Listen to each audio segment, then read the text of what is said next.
Olá, bom dia, boa tarde, boa noite e boa madrugada, tudo bem pessoal? Eu espero que seja tudo bem com cada um de vocês. O vídeo de hoje será um especial do canal Cinease. Quero brevemente contar um pouco sobre a história do cinema japonês. Para ser mais exato, eu quero dar um panorama geral sobre os seguintes assuntos: teatro, cinema, reação do teatro e também quero falar sobre duas grandes indústrias do cinema, a Nikatsu e também a Shochiku. Agora vocês devem estar se perguntando, por que eu estou fazendo um vídeo sobre isso? Bom, primeiro é que eu estou preparando uma série de vídeos em que falarei individualmente sobre determinado diretor, e tem coisas que são bases para entender a história de algum diretor. Temos que ter essa noção de alguns aspectos interessantes na história do cinema japonês. Então vamos imaginar da seguinte forma: este vídeo é o cinema japonês 1 e os próximos serão de cinema japonês 2, e assim sucessivamente. Te convido a assistir o vídeo e também a se inscrever no canal. Olá, boa noite pessoal, tudo bem com vocês? O meu nome é Marcelo e você está no Cinease. Roda a vinheta.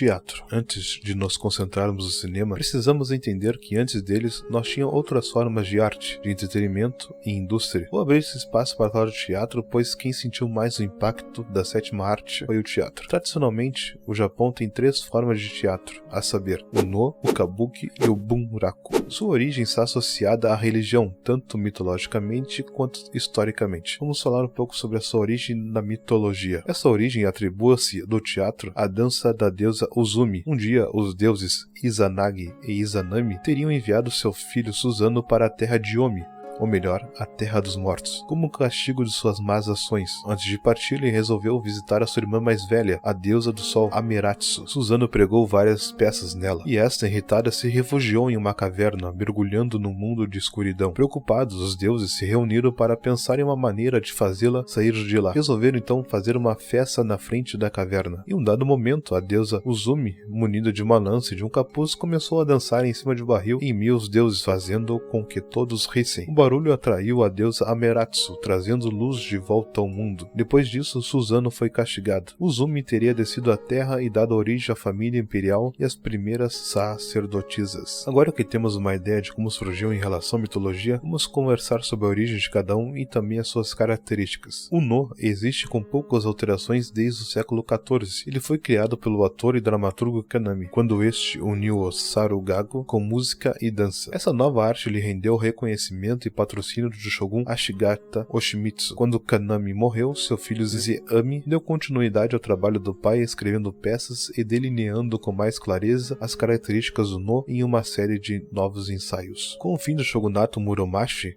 o no passou a ser patrocinado por Toyomi Hideyoshi. Durante o período Meiji, o no sobreviveu com a ajuda da nobreza e o trabalho de autores como Umeaka Minori, Hoshokuro e também Sakurama Bama, os três mestres da era Meiji. Kabuki atribui-se a sua criação a uma trabalhadora do santuário Izumo, em Kyoto, chamada Okumi, em 1603. A princípio, a palavra Kabuki significa algo chocante, pouco convencional, e foi aplicada ao estilo de dança Okuni e dos grupos de artistas que imitavam. Nessa época, o Kabuki era representado em geral por mulheres, e muitas delas também se prostituíam. Em razão disso, o governo proibiu elas de representarem o Kabuki em 1629. Essa proibição fez o Kabuki ser representado por homens jovens e se tornando popular. Contudo, eles também faziam as mesmas coisas que mulheres, ou seja, se prostituíam, e por isso, em 1652, o governo proibiu os homens jovens de serem atores e estou a permissão aos homens adultos, que ainda deveriam ser registrados e evitar apresentações sensuais. Após o fim do shogunato Tokugawa, em 1868, o Kabuki passou por algumas tentativas de reforma, com a inclusão de roupas e ideias ocidentais, mas que não foram muito bem aceitas. Agora vamos para o bunraku. A origem é desconhecida. Sabe-se que os bonecos eram utilizados de forma religiosa como meio de imitar as ações e palavras dos deuses, e as representações de bonecos eram feitas em templos para agradar aos deuses. Entre os séculos 7 e 8, havia os titeiros, que trabalhavam com uma caixa presa ao pescoço e viajavam de cidade em cidade fazendo apresentações. Apesar de patrocinado pela corte de Edo no século 17, o bunraku se tornaria muito popular entre as castas comerciantes, em especial as de Osaka. Podemos tirar algumas conclusões acerca do teatro. A primeira delas é que ela é bastante antiga. O no, por exemplo, teve sua criação por volta do período Muromachi, até chegarmos à restauração Meiji, por assim dizer. Outro ponto é que não era apenas a nobreza que tinha acesso. As outras classes sociais também tinham acesso a essa cultura, apesar de restrito. Vamos avançar um pouco agora no tempo e falar da nova arte que abalou um pouco o milenar teatro. Estou falando, claro, da sétima arte, cinema. A introdução do cinemógrafo deve-se a Katsutaro Inabata, um dos tantos exploradores da cultura ocidental, na época empresário têxtil. Durante uma de suas viagens a Lyon, Inabata conheceu ninguém mais ninguém menos que Auguste Lumière, e ao retornar ao Japão em 1897, levou consigo essa nova invenção e um pacote de filmes de companhia. Os primeiros filmes japoneses remontam 1899. Tratava-se quase sempre de filmagens de algumas ruas conhecidas da capital, produzida pela casa fotográfica Onishi e realizadas pelo jovem Shiro Asano, então com 20 anos. As primeiras projeções eram em lugares já conhecidos pelo grande público, como por exemplo o teatro de Kabukiza, o Kikarin e o Enjiza. Cada filme diariamente em cartaz era uma bobina, mas mesmo assim o espetáculo durava mais de 2 horas, a fim de permitir a preparação articulada da maquinaria. As pausas técnicas eram preenchidas pelas narrações e comentários do benchi. Agora eu quero abrir um pequeno parênteses aqui, pois é importante nós conhecermos um pouco sobre os benchi. Os benchi eram narradores de filmes que desempenharam um papel integral durante as apresentações na Era do Silêncio. Os comentários, conhecidos como Katsuben, acompanhou tanto filmes estrangeiros como nacionais, explicando elementos da trama e assumindo os papéis das personagens aos filmes. Em seu pico mais alto, o poder do benchi superou até mesmo a intenção do diretor ou produtor, no sentido de que ele poderia intervir e reconstruir a história de um filme durante a sua exibição. Agora, fechamos os nossos parênteses e vamos voltar para a nossa história. No cinema, a maioria dos historiadores concorda que a virada significativa pode ser identificada no final dos anos 10, passando do som à visão, da abertura perspectiva ao fechamento narrativo e finalmente do teatro à cinemática. Um nome bastante interessante é Shozo Makino, que é considerado o pai do cinema japonês. É com ele que a partir de 1908 a produção de filmes assumiu uma conotação comercial definida. Makino era diretor do teatro Kabuki Senbonza de Kyoto quando encontrou Eizuki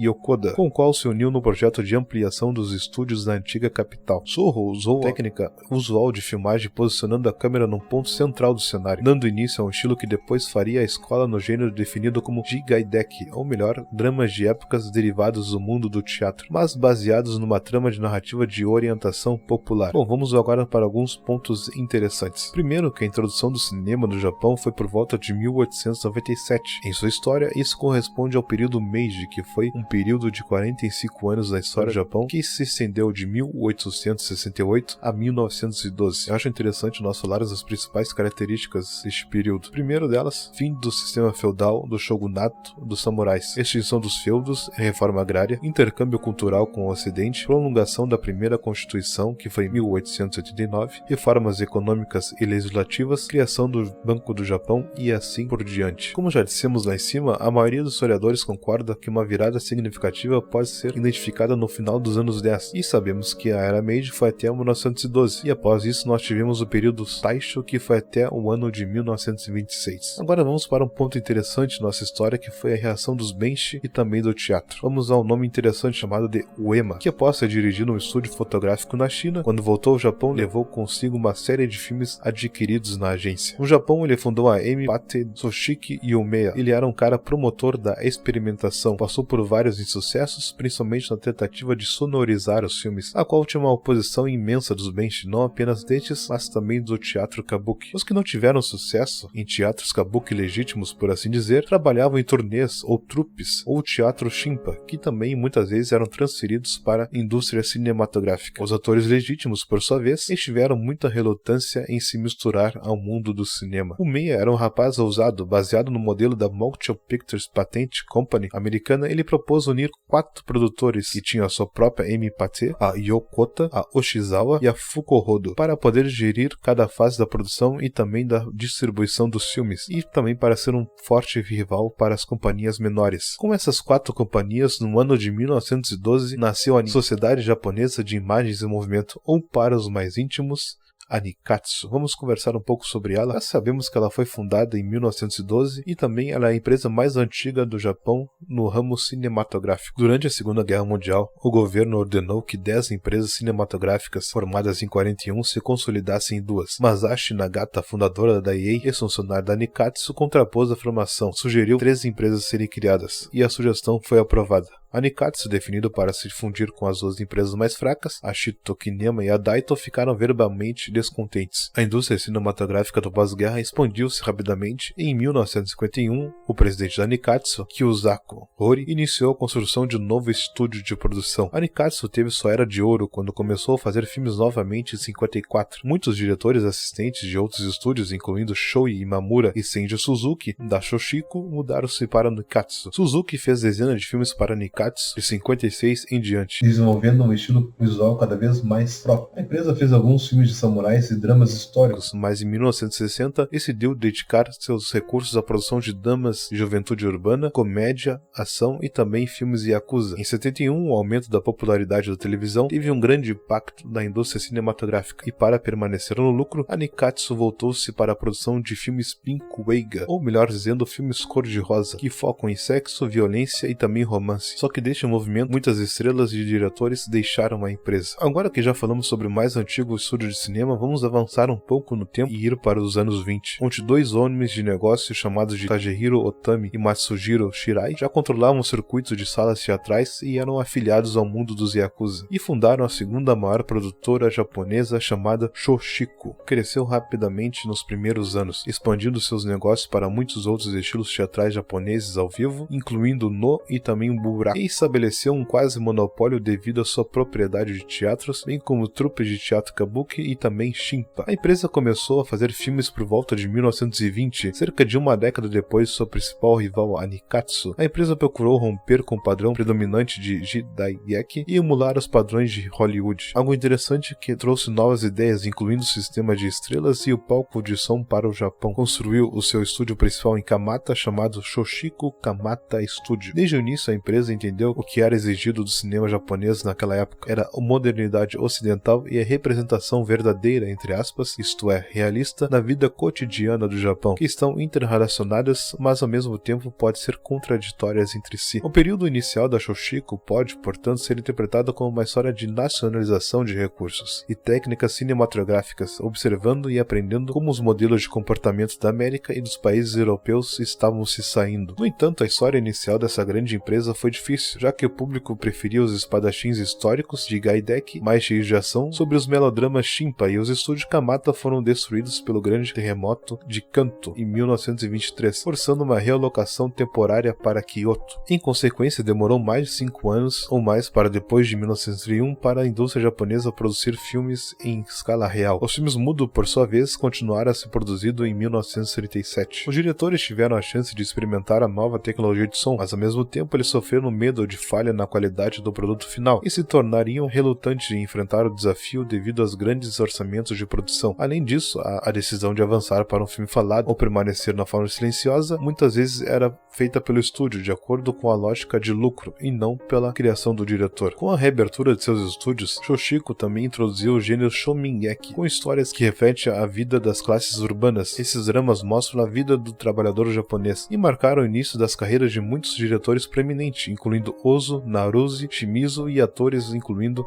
Kinuyo Tanaka. Resumindo, essa foi a história da Shochiku. Agora eu quero falar sobre alguns nomes que passaram por ela: Yasujiro Ozu, Kenji Mizoguchi, Mikio Naruse, Keizuki Kinoshita e Oji Yamada. Também produziu filmes de diretores independentes como Takashi Miike, Takeshi Kitano, Akira Kurosawa, Masaki Kobayashi e também o diretor taiwanês Ohrisao Izen, ou seja, só nome forte. Algo interessante que eu não falei ainda e também para finalizar é que antigamente, para tu se tornar um diretor, tinha que trabalhar na empresa, só que tu não entrava como diretor, tu tinha que ir de degrau por degrau. Tu entrava no estúdio para trabalhar, mas tu não entrava como um diretor, tu ia progredindo até chegar ao cargo pretendido. Claro que teria que ter interesse da pessoa em querer tornar um diretor, também da própria empresa em querer te tornar um diretor. Um exemplo rápido que nós podemos citar é de um operador de câmera que gostava daquele serviço, pois era um serviço pesado e ele era um rapaz forte, e além disso podia ficar conversando e bebendo. E no primeiro momento ele não tinha interesse em se tornar um diretor. Sabem de quem eu estou falando? Estou falando de Yasujiro Ozu. Este vídeo eu não vou me exceder muito nele, já que eu acho que já ficou muito grande, até porque o objetivo era chegar apenas a essas duas empresas. Aliás, se vocês quiserem que algum vídeo separado de algum assunto que eu falei aqui no vídeo, por favor, deixe seu comentário. Bom, eu acredito que já foi uma conversa bem longa, eu espero que vocês tenham gostado, e se gostou já sabe o que fazer. Não se esqueça de deixar o seu gostei, compartilhar o vídeo e também se inscrever no canal. Muito obrigado e até a próxima.